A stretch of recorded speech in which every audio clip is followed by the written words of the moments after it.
crisis at the border. Tens of thousands of immigrant children are already here. 47,000 arrived this year. Thousands more coming by the end of the summer. Very few will ever go home, be deported.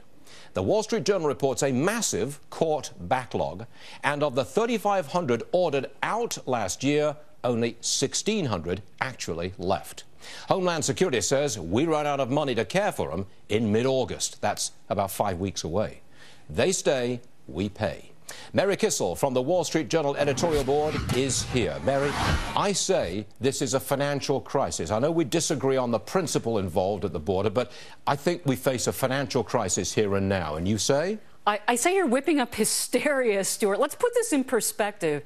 The president is asking for $3.7 billion, that's with a B, to deal with the administrative backlog. We are a $17 trillion economy. I don't think the average American is upset at the idea of taking care of children in a humane and compassionate way. I think they're far more upset about, I don't know, $11 billion in earned income tax credit fraud, $850 billion stimulus that did nothing. I mean, let's keep this in perspective. Yes, let's keep it in perspective. The deficit this year will be north of $500 billion.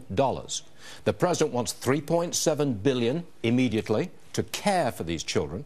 Longer term is going to take a whole lot more money, and in the long term, every single one of them has to be given education and health care. Now look, I'm not saying it's going to be $100, $200 billion, but I am saying that the American public is getting ticked off about this huge expense, and it is a huge expense at a time when we're broke. Again, let's put this in perspective, because we've seen waves of immigrants before. We had an editorial in this morning's paper. I'd commend everybody to read it. It's called A Better Border Solution. 2000, when our economy was booming, we had 1.64 million people apprehended at the border. 2011, the low point, 327,000. So we have waves of immigration. And you're right. This problem is going to continue if it's not solved. How do you solve it? You have to create ways for people to come into this country legally, not just permanently, Stuart. I'm talking about work permits, so that if you are in Central America or if you're in Mexico, you want to come in and pick in the fields and go home, you can. We had a furious argument about this on Wednesday, and the ratings went straight up, everybody, so maybe we get some fury back. How about this one? Immigration, I think, used to be a winning issue for Democrats. I suspect that what's going on now turns this into a winning issue for Republicans. Now, this is outside of any argument it's not about the principle. politics. Stuart, it's not about... No, but I'm asking you a political question. But it's not about the politics. But I'm asking you a political question. It's about what's right for the country. It's about what's right for the country. We know that immigration but can is I not important. ask a political question and get an answer? Sure. Ask the question. Here's the question. I think that immigration used to be a winning issue for Democrats because Hispanics voted Democrat because they wanted people to come in. I think it's now turned around.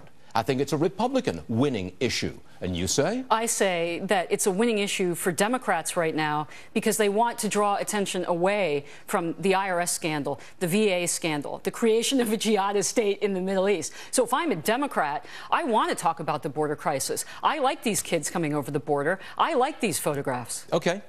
Mary, stay there, because I think you're with me for the whole hour. Oh, jeez. A torture, isn't it? All right, let's get serious, really serious now, because the flood of immigrants crossing into our country presents another problem, different kind of problem. The threat that terrorists may take advantage of the lax security at the border. Colonel Ralph Peters is with us, Fox News analyst, and he's the author of a terrific book, Hell or Richmond, a great book on the Civil War, and he joins us now with more on the border issue. Colonel, always a pleasure. Welcome to the show. Always great to speak with you, Steve. Sir, what evidence, what kind of proof do you have? What do you know about terrorists, criminals, gang members actually coming across the border now?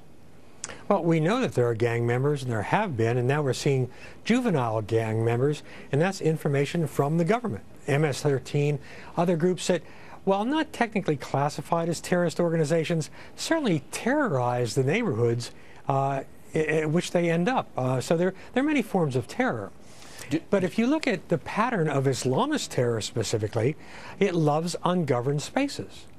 And while our border, and I've worked on the border going back to the mid-90s, it's always been a troubled area. It's now, despite, you can argue, well, some numbers are lower, it's become a true ungoverned space. I think the Obama administration is very happy to have illegal immigration, except to the degree that it poses a political challenge for them, a political problem.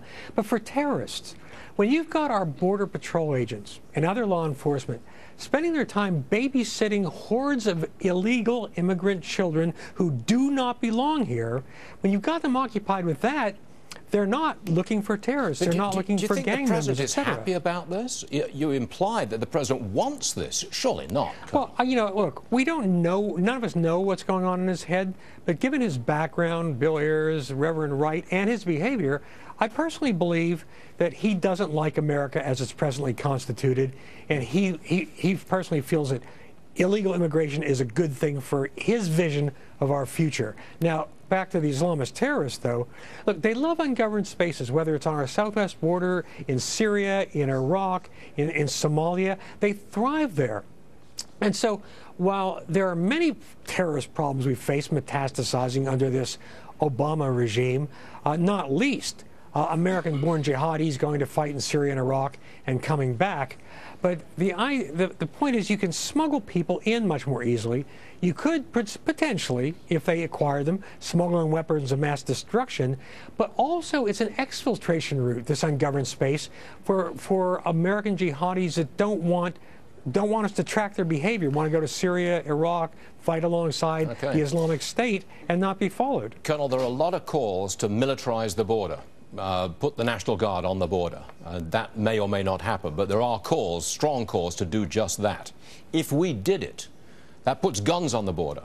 Somebody's going to get shot. What are the politics of that?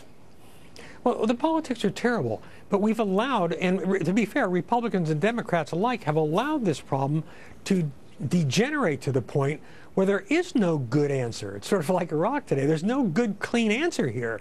And, you know, as we put Marines on the border before, we've had National Guard on the border, you know, if you put them there just symbolically and the immigrants know they're not empowered to use force, then it's meaningless. The immigrants, the illegal immigrants, just laugh at them. And look, yes, we are a country of immigrants.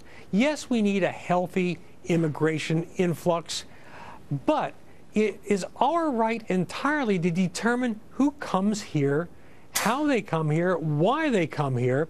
And, you know, we are not the world's refugee centers. And personally, I am, you know, all this, you know, playing the violin about all these unfortunate immigrant children. As others have said, what about the children terrorized in our inner cities today? What about the American-born children who cannot get a decent education because of the tyranny of the teachers' unions? What about those who cannot even live safely in their neighborhoods? Why do we care about them? Why does it have to be strictly about immigrants? Colonel, you're absolutely right, and we really appreciate you being with us today. Terrific book. I've said it many times, Hell or Richmond. If you've not read it yet, everybody, get out there and read it, because it's good stuff. Colonel Ralph Peters, what a pleasure. Thank you very much for being here. Thank you, sir.